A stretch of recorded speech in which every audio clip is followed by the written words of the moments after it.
يا باشا ده الكورس اللي هو عامله ده سبوبه. والله انا بقعد اضحك قوي على الكومنتات دي.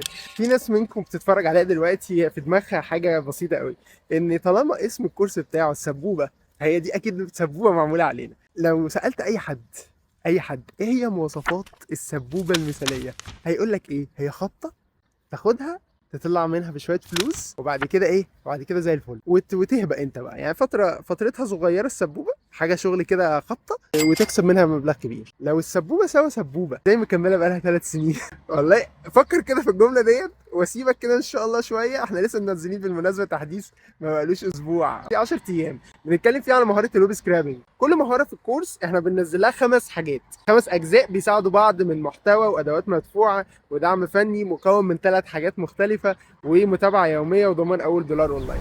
ابعت كده وايه واسالنا ايه ال5 حاجات بتاع اخر مهاره، واضرب بقى الكلام ده كله في 10. والكلام ده احنا بنعمله بقالنا 3 سنين، ودي السنه الرابعه لينا.